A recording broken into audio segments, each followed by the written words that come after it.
Hello and welcome to Pure Michigan Sports. Christian Peck-Dimit, Alex Deimel, and we've got all of the new sports news in the state of Michigan coming at you, whether it's Dan Campbell's steel balls, Cade's triple-double, or some big Michigan news both on the hardwood and on the gridiron. Some of it's good, some of it's bad. We've got all that and a whole lot more for you on Pure Michigan Sports. If you're new, welcome. If you're returning, welcome back. And no matter who you are, drop a follow. Take a second right now. Follow, subscribe, comment, like, all that good stuff. Super, super easy ways to grow the channel. And if you're listening in podcast form, so Spotify, Apple Podcasts, anything under the sun, whatever you're listening on, drop a review on there. That's another big and very easy way to grow the channel. You don't even have to put a review in, just mark it 5 stars. Go on with your day. Nice and simple, right? Easy enough. And as you guys know, or as our returners know, as our new listeners are about to find out, we love to just hit the ground running. None of this fluff in there. Right to it. And I'm not sure where you want to start, Alex, but there's some big news for Michigan. I think we want to start real quick with Michigan football before we get to Michigan basketball, because Michigan basketball is newly minted the number 14 team in the country, and Michigan football has to play a team of similar rank to Michigan basketball. That didn't make sense, but it was recently announced that Michigan football will be playing against Alabama. That's ridiculous. I don't get it. We'll get into that right now. I'm guessing it's because it usually works by conference, and so there's so many Big Ten teams that are in the playoffs right now that there's just nobody left for Michigan to face out in the SEC. But this is an absolutely wild matchup. It's a New Year's Eve kind of bowl game. The ReliaQuest Bowl is at 11 a.m. It's on the 31st, but 11 a.m., so obviously earlier in the morning. They're playing in Tampa, and we have a lovely over-under of 43.5 right now against what the AP says is the number 11 team in the country, and what college football, the playoff poll, says is right on that line, the number 13 team. Alex, your initial response when you heard this, because, wow. What the hell? Like, what's the point here? Other than just more football, which I'm never going to complain about. It'll be interesting. I think, obviously, we're in that weird kind of mode where schools and teams that aren't in the playoff, all of those players that, made a mark but not the mark that they wanted to, or are still in competition for positions, immediately hitting the portal. Some people still going to the draft. I don't know that guys like Will Johnson or Colston Loveland have officially declared yet. I know Johnson. It's looking like he will. I'm assuming Mason Graham will probably sit out of the bowl game. So this will be the interesting thing about it is this will be an even newer Michigan team. It seems like our entire offensive line has already gone in the portal. I think I've seen 2 or 3 guys already, throw their names in. Wouldn't you, after this season, knowing that realistically they have to go in a different direction? Yeah, I'm not saying I blame them. I do wonder if Jalen Milroe plays. Yeah, that's a big one. He is just a junior. He probably would have another year of eligibility if he wanted to stay at Alabama. But quite frankly, I don't know that you leave after the season you had, where you don't have a shot to make the playoff. You threw 15 touchdowns but 10 interceptions for 2,600 yards. It was not an Alabama-esque season. Some bad losses, including to Oklahoma, where he went 11 for 26. So interested to see whether or not he's still in a Crimson Tide uniform for that game, or if we see someone different.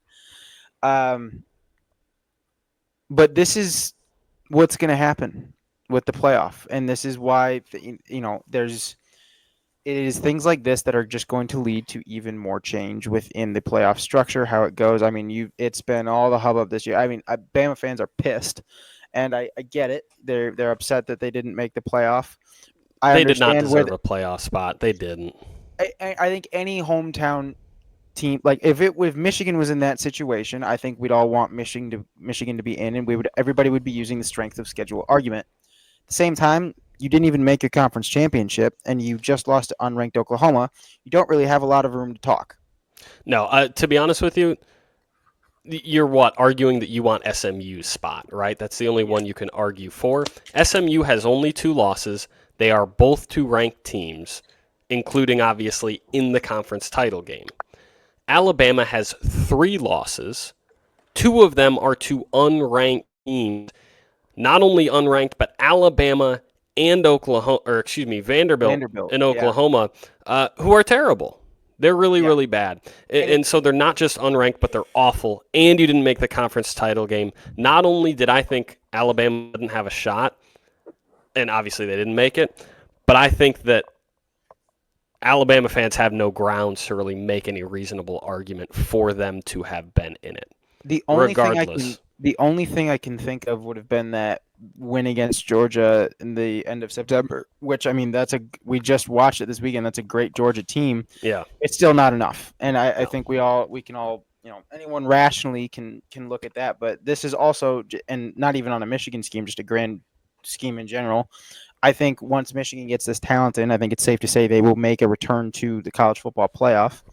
Hope My so. biggest question is it going to be how it is this year, where it's so lopsided that we only have one undefeated team going into the playoff?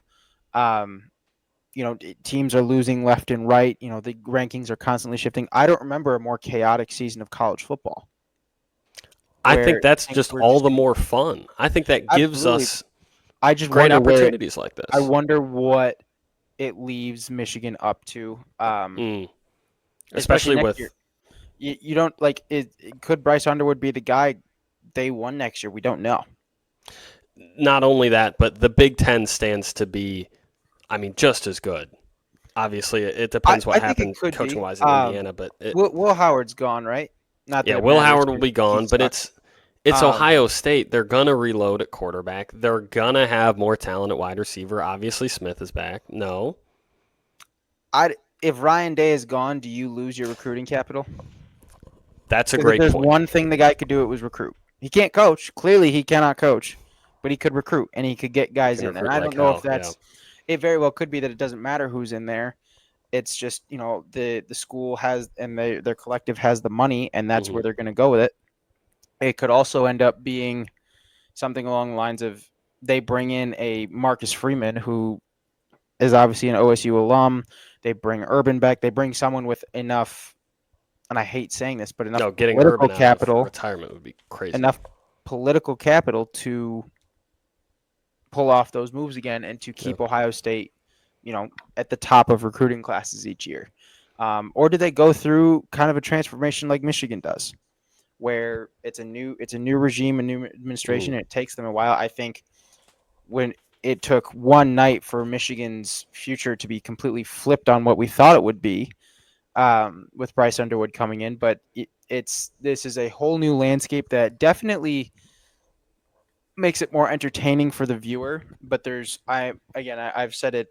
If I've said it once, I've said it a million times. My biggest fear is how much more it will change and how quickly that can change. So we shall see.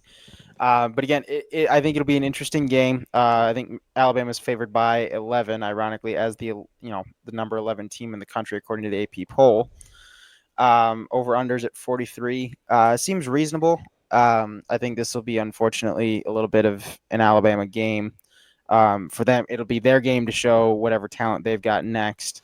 My thing is, how do you throw a 7-5 team against that buzzsaw, especially when it's probably going to be angry that they didn't make the playoffs? I mean, I think a lot of it now, and I could be wrong with this, but it seems that a lot of these bowls are conference specific. Yeah. Mm-hmm. I was a little shocked. I thought you'd pick like an Illinois for this game, who's competing in the Citrus Bowl against South Carolina, which will be a great game. it'll be a great game, but I feel like Illinois would match up. But if you're going to go by what the AP poll thinks and what all these experts think, you'd think Illinois would fit better in there. There are many teams above Michigan in those standings, and just in how the college football analysts perceive them to be. Even I would have even put Iowa up there, or I guess I I don't don't know even know about who else you Iowa, would, but but that's the problem. Is so much of the Big Ten was so good and so top heavy this year that you have a bunch of teams playing in the playoffs, and there's not that many SEC teams, as many as the Big Ten. So you've got sort of a drop down effect where who is there left to play outside of Illinois? Who is there left to play Bama?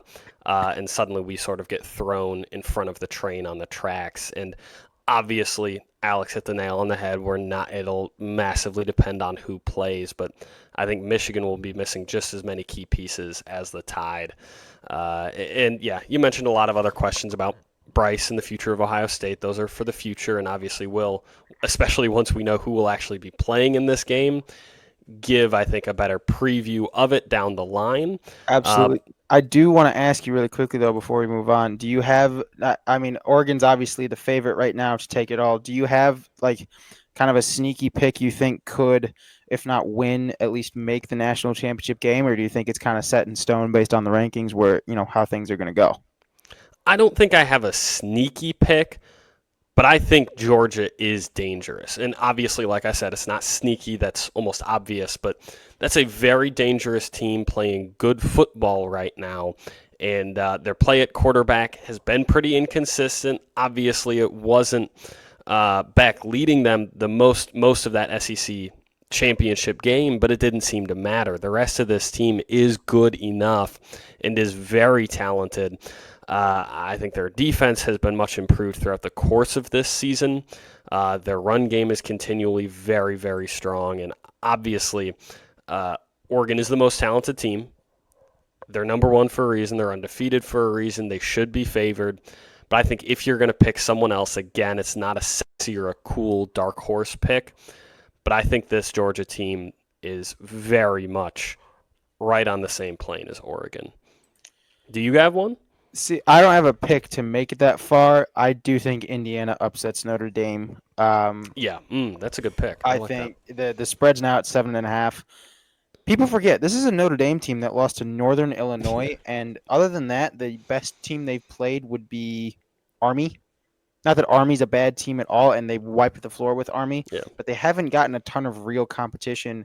I think especially considering what we expected them to have at the beginning of the season, everybody thought Florida State was going to be much better than they were.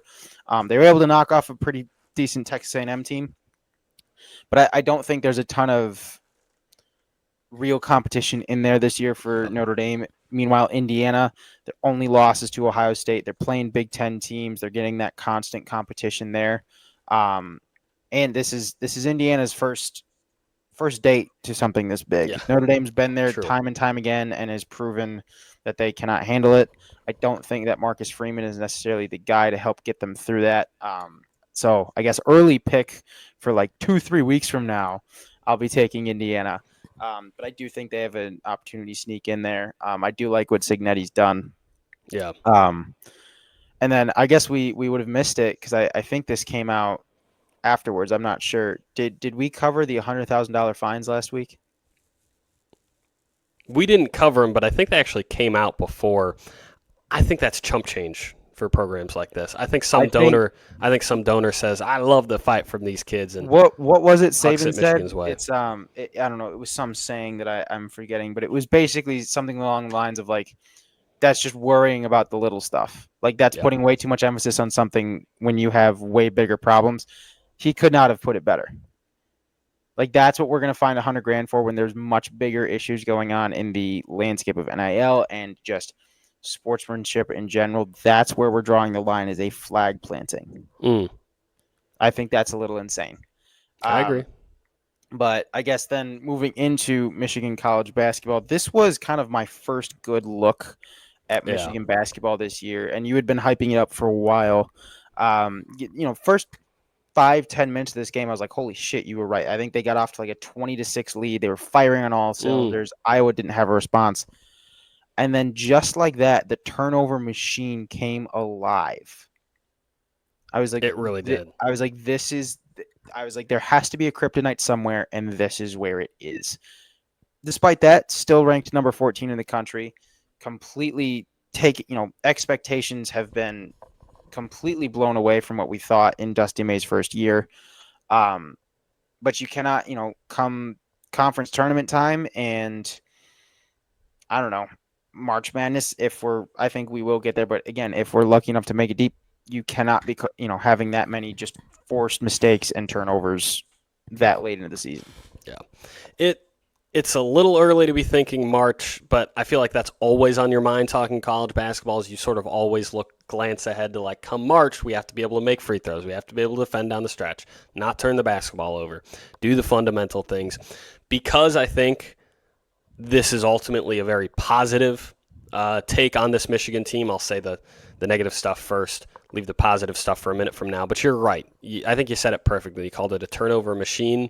It is just that. Michigan turns the basketball over at an alarming rate. And like I said, overall, I've got a very positive take on this team. I have for a long time now. I've been high on this team, as Alex said, early. And this is an Achilles heel for them. It's almost unforced errors. Obviously, they're all forced. Iowa's got a solid defense. But a lot of this feels like a young team getting to know itself and being really stupid with the basketball. I mean, as great as Danny Wolf's been, you can't be averaging 4 turnovers a game. I mean, the team is averaging 15.1 turnovers per game right now, which leads the conference. Not only does it lead the conference, it leads it by a full turn. To even get down to third, you're right now leading the conference. You're number one in the conference in turnovers. If you want to drop to third worst, you've got to cut down 3 turns a game. That's big when you're talking about 10 turnovers leading the conference, 9.6. That's usually college basketball. If you get like 11 turns or under, that's real solid. 15 is a lot. And I know that that's only a 4 turnover difference, but that's a big margin when you're talking about a team this talented playing in a league this talented. Big Ten, we talked about how good it is on the gridiron this year. Big Ten basketball is going to be very solid, or at least it is to start this season. They're a force. They've got some good teams, but Michigan is one of them. We need to cut down on the turnovers. That is clear. But this team is a force. They are dominant early. Yep. I mean, my goodness. They don't waste any time. They get right to it. There is no wasted movement. Again, it's those early rushes that set the tone. The big issue I have is if those turnovers continue, you can easily get off to a 20-6 lead, like it was something along like those lines against Iowa. But then it goes into overtime, and you're only winning by 2. Yeah. Win is a win is a win is a win, as we like to say, but you got to be able to consistently have, it's great to have that first rush, but then to be able to keep it consistent is obviously going to be a key. And like you said, like getting rid of the negatives, the fact that Danny Wolf still isn't the one that leads in points is incredible. You still have Goldlin leaving, I think he's got 20 points according to this. Or no, that was the game. I think you're looking at just the game against Iowa. But Roddy Gale leading with 12.2 points.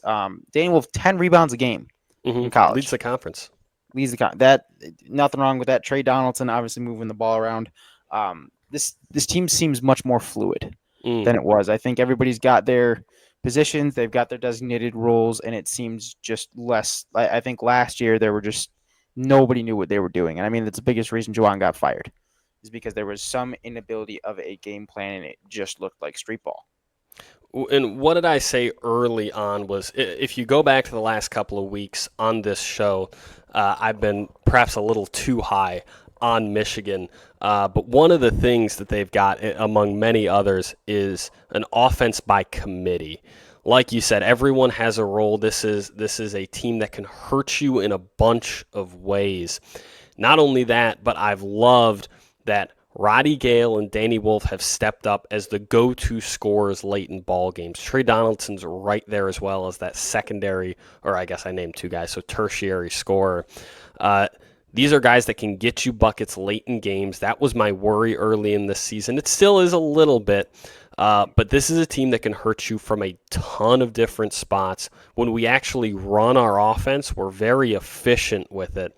And it's all led by Area 51, man, which I think is a phenomenal nickname. It was given, I can't remember exactly who it was because they named names on who named it, but someone in the Michigan Sports Administration named this duo Area 51. It's Vlad Golden and Danny Wolf, two 7-footers that both start for Michigan and are both just ridiculously talented. Vlad Golden's the old school sort of Rudy Gobert half of the Twin Towers, protecting the paint, dink and dunks, big slams, interior presence both ends. Danny Wolf is closer to a Jokic type, where he is great with the basketball. Obviously, he's been loose turning it over, but he's a very talented passer. He sees the floor well, he can score, and he can, like Alex said, rebound with the best of them, perhaps better than the best of them. I've got something for you. We said that Danny leads the conference in rebounds. These two are also top of the conference in blocks. Vlad is third. Danny is fourth in the conference in blocks. You've got two guys in the top 5. That's incredible. They are so good to be that fluid with the basketball in your hands, to be running the offense through a 7-footer. I think he's 7 flat and Vlad is 7'1". I think 1'7", 171, and I think that's what it is Vlad 7'1". It is an absolute boon. It is a huge blessing to have a kid that talented on your team. He's a playing like a Big Ten first teamer. I mean, he's that good right now. I think if he keeps at this pace and doesn't get injured, I think that's exactly where he's headed. And it'll be interesting to see. It was hard to get out of just how sad it was last year, I think, and then hearing you say like, "Oh, Michigan basketball is back," I was like, "All right, let's pump the brakes." I think we're much more back than we were. Obviously, you're always going to have room to grow. But definitely, things are looking up at number 14, going from not even making the tournament last year. That ain't half bad, obviously. And then you've got Trey McKinney coming in next year, which also doesn't hurt. So things looking up, not only on the men's side of basketball, the women's team on fucking fire over here. Holy hell, right? Like, dude, it's insane. Where did this come from? Like, maybe am I just not paying attention and this has been like this for a while? Yeah, Michigan women's basketball has been a top program for a long time, and we talk about it on this show. We'll mention it every once in a while, which is probably more coverage than they get from most sort of regular podcasts, so to speak, that aren't women's sports focused. But this team is talented. This women's basketball team for Michigan, I don't know if they call them the Lady Wolverines. Some teams like that, some don't.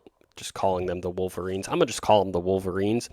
They put everybody on notice when they just took it to South Carolina early in the season. It was their season opener and barely lost, more or less at the buzzer. It was in the final minute of that game that they lost. And get this, that's still their only loss of the season. Yeah. They are so good. And I was texting, I think I texted this to you, Alex, yesterday. 4 of their top 5 scorers for this Michigan team, who is now ranked, are freshmen, are in their first year, not only insane with the program, but in college ball. Dude, it's wild. Like, wait, it's just all of a sudden, this Canadian guard, Swords, already with 17.4 an average, and this is a Michigan basketball team that is averaging 83 points a game. She's averaging almost a fifth of the points as a freshman. Dude, I think we actually called her out by name after that first game. She's so good. She's super fun to watch. She's a dog. I mean, she's a pure she's really, honestly, a perfect archetype for today's guard, where she's a pure slasher, but can hit the shots from outside when you leave her open. She'll take 3 or 4 threes a game, make them at a decent clip. This is a dangerous Michigan women's ball team, and obviously we're not going to follow them or watch them to the same extent that we are the men's team, but keep an eye on them. If nothing else but water cooler talk, This is a good basketball team. Real quick before we hop over, one last note on the men's. Last year, 8 wins, 24 losses. This year, 8 wins already. 9 games in. Good little Pretty flip. incredible. Good little flip there. Are you ready to talk about Balls of Steel? I am absolutely ready to talk about Balls of Steel because I think we're going to have different takes on this. But Dan Campbell and the Lions take down Green Bay, which is not only a massive divisional win, but also just a big win in general because, as we'll talk about in a minute, the Vikings refuse to lose and are really keeping pace right behind us. But a massive win, and in large part, it was because of Dan Campbell continually going for fourth downs, whether they were stupid or not, ultimately end up basically winning this game for us. 4 of 5 on fourth down were the Lions in this ball game, and none bigger than the last one where Jared tripped, still got the ball away. Lions end up winning on a field goal without having to give it back to Jordan Love. I'll just come out and say it now because, like I said, I think we had different takes on this.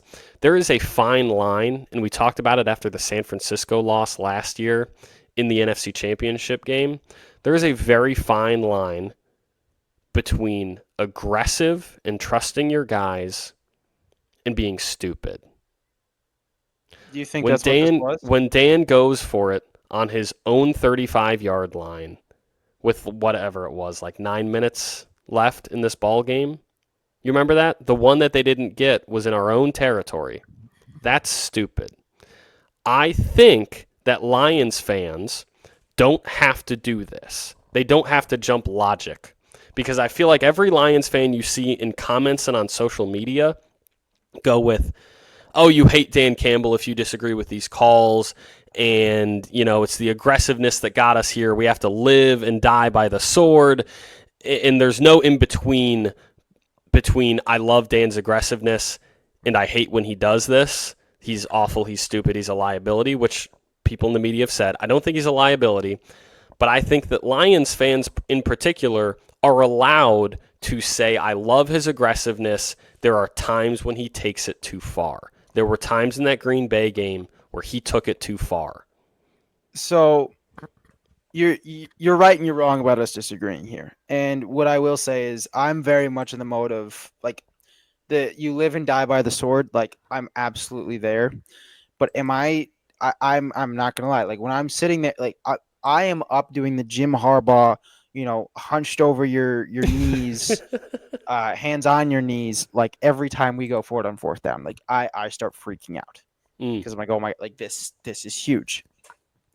If you look back, I don't know what your thoughts were on the handoff where Goff fell, and we still got the first down towards the end of the game there to set up Bates.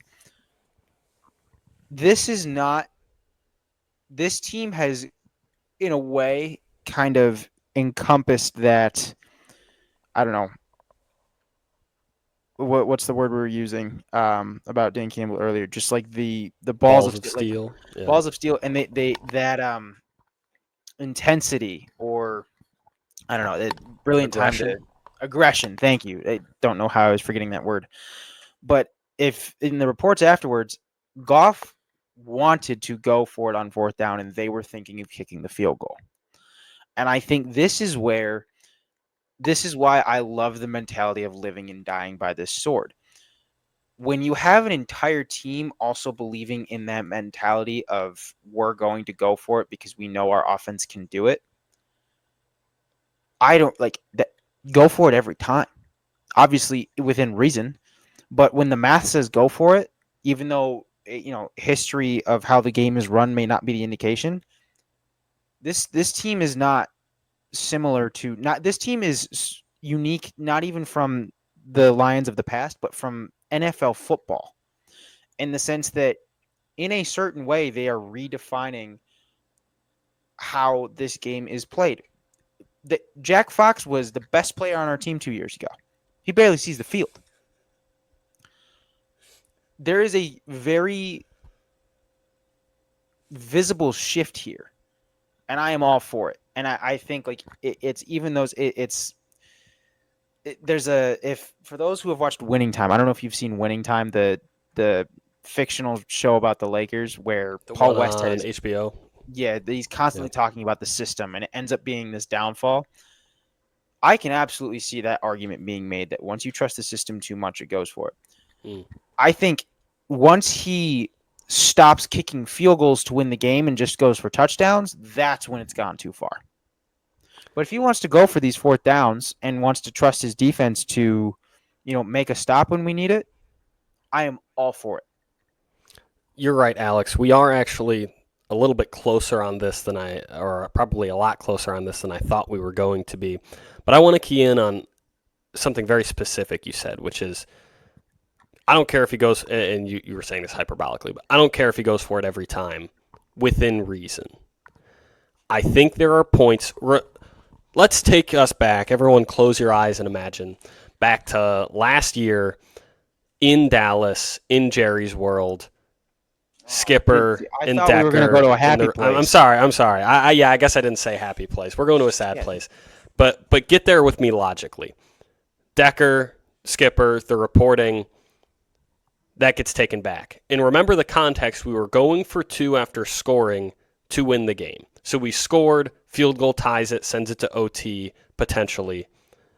2-point try, right, wins it. 2-point try, wins it, gets taken back, penalty. And guess what happened after that? We still went for it. We went for a 2-point conversion from the 7-yard line. That's stupid. That's beyond reason. Then there was another penalty. Then there was another penalty called on that play, and we went for the 2-point conversion from the 12. That's stupid. Same thing here. Same thing here. Go back. Let's go to a happier place. Everyone close your eyes. Go back to Thursday Night Football against the Packers. Much happier place, right? Well, let's take you to that last play for the Lions, last important play for the Lions, going for it on 4th down because you don't trust your defense not to give up a score in the last minute or at least tie the game, give up a field goal to tie the game. So you put your balls on the deck and you go for it. Awesome. Love the aggression. Let's take you back a quarter to the end of the third when the Lions, right then, in that moment with, under 2 minutes left in the third, are up by 3 points, 24-21, 3 and out from the 25. So took you 9 yards. You got 4th and 1 from your own 29. Then you go for it. And you lose a yard. You get stuffed. And in a 3-point tight divisional game, you give them the ball in a spot on the field where they have a guaranteed 3 points in your back pocket. You can sack them on 1st and 2nd down, and they'll still have a makeable field goal. That's stupid. That's idiotic. You can ride that line as Dan Campbell and as a Lions fan trying to logically defend him, saying, I love the aggression. Don't be stupid. Stay within the bounds of logical aggression. But here's the thing. This is a team that I just had the numbers up. I think, and I'm going to make sure that I had it correctly, is 15 for 22 going for it on 4th down this year. Yeah, and that's awesome. How many of those conversions do you think are outside of 1 yard line? How many of those conversions were attempted on your own fucking 30 in a divisional 1-score ball game? That's my thing. I am putting quite frankly, you give me another 9 times at that, I'm still making that call. When you have David Montgomery and our offensive line, you gave it to Gibbs, by the way, and he got stuffed. But yes, when you have Monty, you have Gibbs. When you have a team with this offensive talent, I'm honestly more mad at you punting, considering how the defense was playing in this game, because that is just straight up giving the ball back. First off, he gave up 31 points, and I wasn't thrilled with how the defense played in this game. Again, in the context of how many injuries you have, I loved how the defense played, and we'll get to that in a second. But comment down below what you think. Send us a message. But you can ride that line and have one with it. That's my point.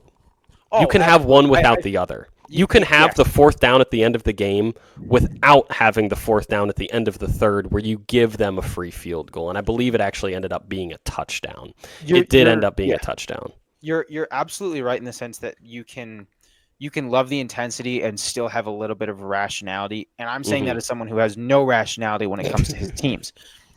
But I still think in that specific situation, I'm going for it every single time, considering what this team's mentality has been, how they've been able to do it on fourth down in even more dire circumstances, and how the defense was playing in that game. I'd rather take the chance and continue to keep the ball than go down, and either way you're giving them an opportunity. You're giving them an opportunity to score either way with how the defense was playing by giving them the ball. Yeah. You're talking about at the end of the game. Yes. Well, Yeah. and at the 2 minutes left in the third quarter, I you're think giving it's them an different. opportunity to score either way. I think there's logic there. It takes them 4 plays to go score a touchdown on us when you give it to them on the 30-yard line. It's also just logic. You pin them deep. I mean, I think you can have one without the other. I think this is an agree to disagree thing, but I don't get it. I don't get how a man who's so smart cannot find that line. Because like I said with Dallas, there were other times where he hasn't found that line. Against the 49ers, he didn't find that line either. And I think that's what people are arguing for, not that he's too aggressive, but that he can take the aggression and put it into the right spots, if that makes sense. But here, yes, but I also think it goes to show continued. I think that it's a reasonable amount of trust to put in your offensive coordinator, who has given you just about everything you could have asked for in terms of play calling this year. Mm-hmm. At the end of the day, it's not like he's doing this with the team 2 years ago. You don't really think it's a talented offense. It's a talented offense that he's putting his faith in to get him that extra yard, and I am taking that bet any single day. Any single day. Whether it works, I'm going to take the loss. But I think 9 times out of 10, he's getting that extra yard. Let's be fair here. You're absolutely right. You gave the fourth down numbers in this game alone, 4 of 5, and they won, right? We've said it 1,000 times on this podcast. That's the stat that everyone cares about. That's the most important one.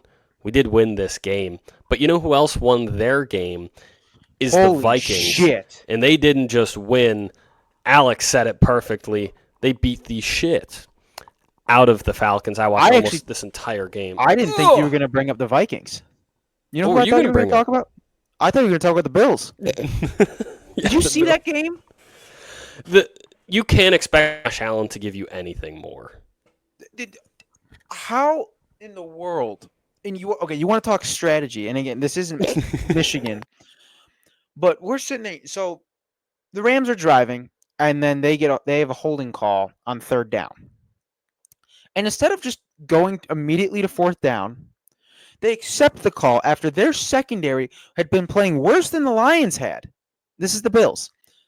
Like, absolutely atrociously. And not that the Rams don't have talented wide receivers. Obviously, you got Cooper Kupp, Puka Nacua, who both had absolute days yesterday, Nacua especially. But you're going to give them another 2 downs that late in the game? Get the fucking ball back and let Josh Allen do what he does. What are you thinking? That's like, if we could have had that, if he could have just saved that for this week, I wouldn't be like ranting about it. But all I needed him to do was save that for this week. Save that dumbass decision, especially because, quite frankly, with how many of our guys are out, do we know that we have someone that can contain Josh Allen? Do we know that we have anyone left to put on the field, dude? The injuries got worse. I didn't think they could. I didn't think we had anybody left to suit up. Are we down, correct me if I'm wrong, to 4 day one starters? The starters who we started on day one. Well, Brian Branch, Kirby Joseph, Jack Campbell. Didn't Branch get hurt at some point in the game? I know he's back, but hopefully he he's back. Get hurt? Yeah, no, that's true. If you want to take him out of that, injured at some point. But let's say right now, if we were playing on Sunday, Brian Branch, Kirby Joseph, Jack Campbell, Tyrion Arnold. I think everyone at the D-line is gone now, assuming DJ and Aleem don't play, and God, I hope that they do. It's bad. So it's You'll not watch even that you games. need to contain Josh Allen. It's just that you won't have anyone to You rush need him 11 anyways. people on the field. Yeah. Holy And shit. I watched, like I said, almost the entire Vikings game, and they continue to make a bid for taking our spot. And you'll get these broadcaster phrases. You know what I'm talking about, where take it one play at a time. They need to pretend the score 0-0. Like, those are broadcaster phrases. A broadcaster phrase that I've heard a lot for the Lions is they're really banged up right now. They're dealing with some injuries. They're secondary. Some injuries. We're not banged up, brother. We don't have 11 people to put on the field. We have no legs. If we talked about this last week, go back to our episode last week. If we started everyone that was on IR and benched everyone currently, not just starting for us, but active on our team, the IR team would be top 10 in the league. We've got nobody left. You can be the most optimistic Lions fan you want, but you got to pray that we can squeak into the postseason with a home game secured, because then you start to get Anzalone back. You start to trickle in these guys that are injured that you can pray get back onto the field. But until then, you're alone out there. You're praying your second. I mean, you will see a lot more, no matter which side of the argument that we had that you're on, you will see a lot more of Dan Campbell putting his sack on the table in front of him. Because you have to. Because no matter how much you love and trust your guys, and this is often painted, Dan Campbell's aggression, as trusting your guys, right? He trusts the offense. You've heard that a million times. It's also, I don't trust my defense. It's also, we're playing third-string D linemen. It's also, we have one linebacker left from our original 52-man roster. I mean, it's brutal, but it's the way it's going to be. You're going to see a lot of fourth down attempts. You're going to be a lot of runs on third and medium to set up shorter fourth downs. It's the way the Lions are going to have to play against the Bills, against the Vikings in these big games. So about 2-3 hours ago, Tim Twentyman, he did his I think almost daily update now, and any updates on players with injured reserve is what he asked Dan Campbell. And he said that cornerback Ennis Rakestraw and safety I should know how to pronounce it. Melifanu. Iffy. Just go. Tried if tried. Yeah, Iffy. That's how I'm going to go. Iffy. They will be eligible to start their practice windows next week. Anzalone and Khalif have a chance to return for the last game of the regular season and the playoffs.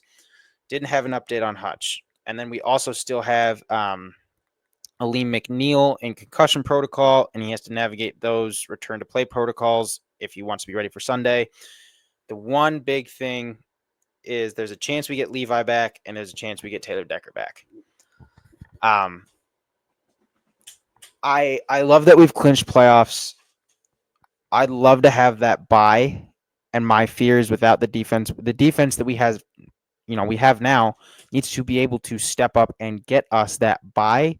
So that's another week of rest and recovery for this defense that so desperately needs it. And the one thing he did say about Hutch is, even though he didn't have an update, he said if anyone could return late in the playoffs from that injury, it would be him. Facts. Which is a whole other discussion, and hopefully we'll have to have it impending on an NFC championship, impending on a Super Bowl. This is I don't know that you could ask for a more difficult path to that number one seed, where you still have 2 divisional games left. Granted, one of them's the Bears. It's a divisional game. They suck, dude. Come on, don't give me this. They're ass. They kept it close against us. They already kept it close against us once with one of the worst coaches in the NFL. We should have lost that game. That's a fair point. That's a fair point. Go on. And then you're gonna go then you go to San Francisco. So you have the Bills this weekend at home. Thank God it's not in Buffalo. I'd be way more nervous. You have the Bills this weekend at home. Then you go to Chicago the following weekend. After that, you're still on the road. You're going back to San Francisco, who we'll see where they are with injuries by then. Fair. You never really know. Then you come back, and your last game is against the second best team in our division at home. You were able to get it done once down there. Second best team in the conference. You think better than the Birds? Yeah, I do. I Really? absolutely do. I think go back and watch their game against the Falcons on Sunday. It took a Sam while for them to Darnold get there, though. Sam Sam Darnold Darnold could got, have closed his eyes and hucked the ball behind him, and Jefferson would have caught it. I mean, and he didn't do that for the first, I don't know, first quarter and midway through the second. He was getting, I don't know if you saw, he was getting yeah. rocked No, he was, left and and right, it and so didn't was matter. Kirk. And the And he defense hung has been in. playing great. But I think I do think this Eagles team is something to be reckoned with. I think again, I think the Vikings are still up there. I still see people calling them frauds. No, I anyone that saw has somebody watched a full Vikings game cannot call them yeah, frauds. like how That is how a are you going to good call an team, 11-2 team with their backup quarterback a fraud? which is a whole other discussion. Maybe we'll probably get into this come off season. They've got a very interesting Darnold question. Do the Yeah. Vikings? Because at this point, logic, just objective logic, taking out contracts and everything else, you'd sign Sam to a long-term deal and trade JJ. Now, this is a Michigan podcast. We don't want that to happen. But that's the most realistic or objective option for you. Go turn your first-round pick, who seemingly will get back to 100% come the offseason. Go get some capital for him and sign the dude that's playing at a borderline MVP level to a longer-term deal. And that'll be a big question mark for the Vikings and for the future of a massive divisional opponent. But you're right. It's not going to be a pretty path to the 1 seed, but the Lions desperately need it. We do have 11 games in between the game coming up on Sunday and because we played on Thursday. So that's a little bit extra. Hopefully we can get a lean back. But Now here's my other question for you. Just and I will probably have to unfortunately get to the wings here in a second. But you've got the Lions at the top with a .512 strength of schedule. That is, I believe, third highest amongst playoff teams right now, with the Packers having .562 and the Bucks having .527. Those playoff teams, obviously the Lions and Birds are both clinched, and then you've got Seattle, Tampa Bay, Minnesota, Green Bay, Washington. mm, What team scares you the most out of that group, especially considering you've got two of our division rivals in that group? you're talking about including Minnesota? Including Minnesota and Green Bay. Minnesota, man. They are the most. I just called them better than the Eagles. That is very debatable. I get it. The Eagles are playing great ball despite. This is a good football team. The Vikings are for real. They are dangerous. That passing attack is real. Yes, you can call it JJ. Yes, you can call it Addison stepping and having a very solid year. The offensive line still has some question marks, but their play is vastly improved. Sam Darnold is cutting up teams like coleslaw. He is doing whatever the hell he wants to them.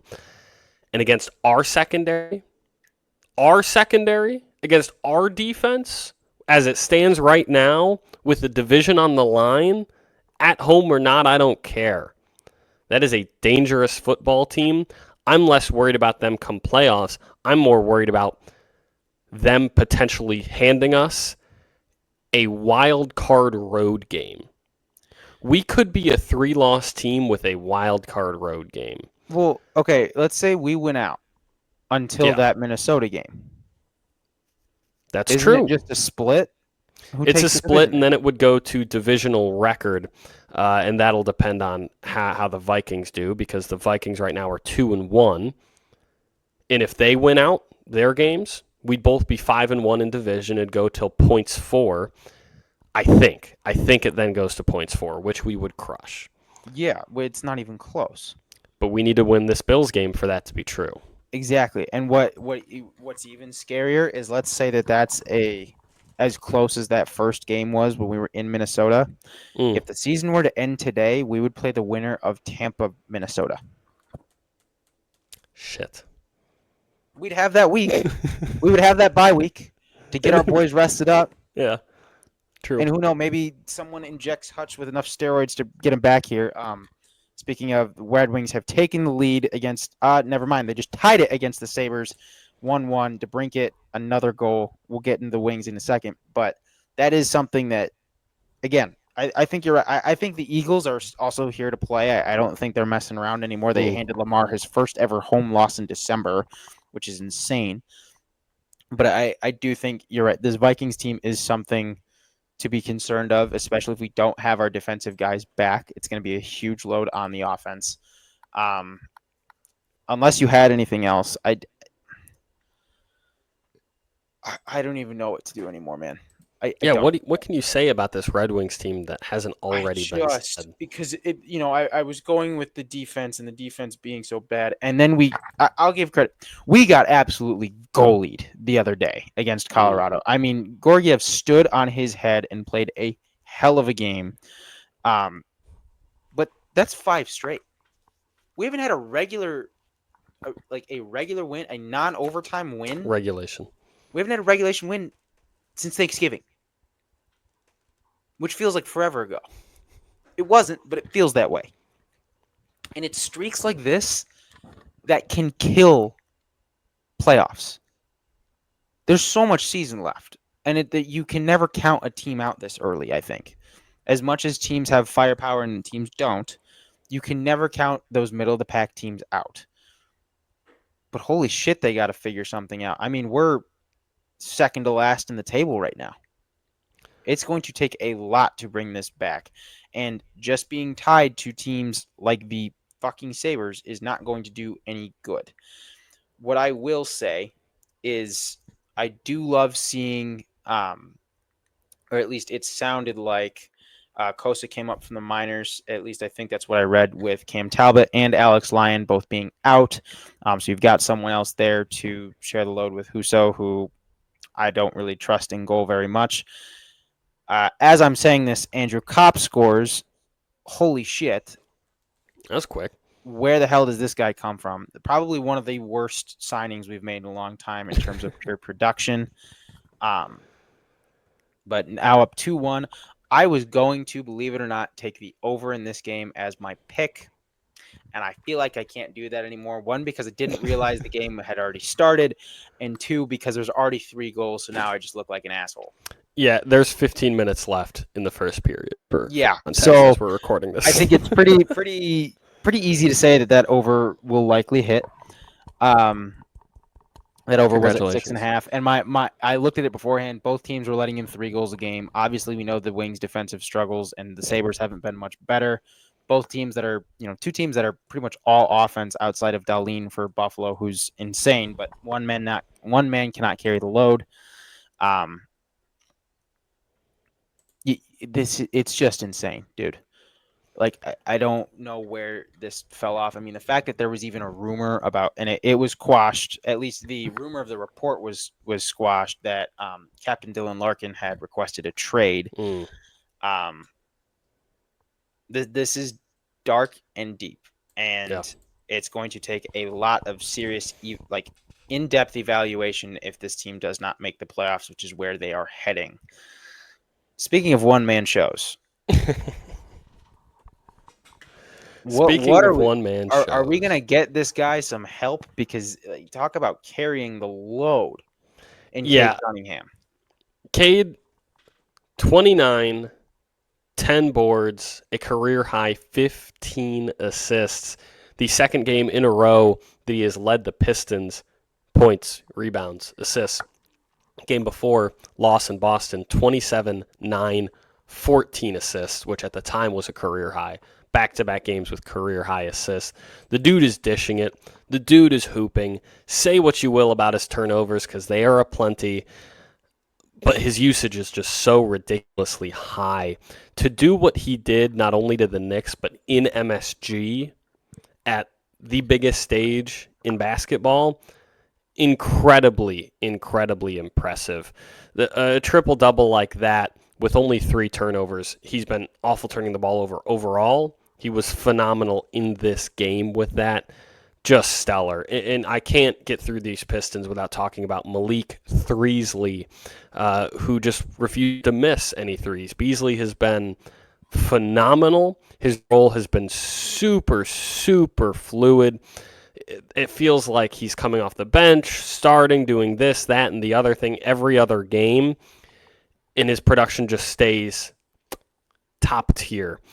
7 of 10 from 3. You can't ask for anything better than that. He's awesome for a team that was so desperate to put spacing shooters around Cade. He feels like the perfect fit. He was awesome. That win was awesome. That being said, Pistons do have a little bit of a break after they beat the Knicks in MSG.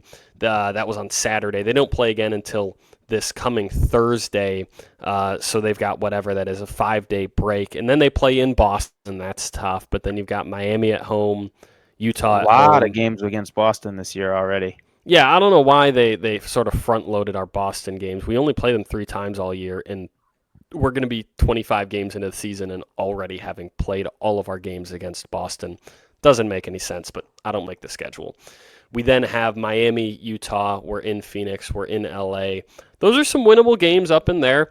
Obviously, this still isn't a team. I'll say it once and I'll say it again. It's still not a team where you're counting wins because realistically, if you do make the playoffs, it won't actually be the playoffs. It'll be the play-in, a spot that you sneak into, which could be important down the stretch of the season, and it's a nice step forward, but you're still not purely thinking in wins and losses. You're thinking of people taking steps forward, and Cade has taken that step forward. He is playing at an all-NBA level. It is awesome to see, and when you pair wins with it, even better. You did give us your one pick of the week that was Michigan related. Do you have another one, a non-Michigan related pick? I do. Anyone that has, I don't even know if you need to watch, but you just need to look at a play-by-play of this Tennessee Titans team. It's pretty easy to tell how pathetic this offense is, even with Tony Pollard rushing for over 100 yards. It's either Will Levis doesn't have time or he just doesn't know what he's doing. It's something along those lines. Both. So that's why I'm taking Bengals -5 this upcoming Sunday.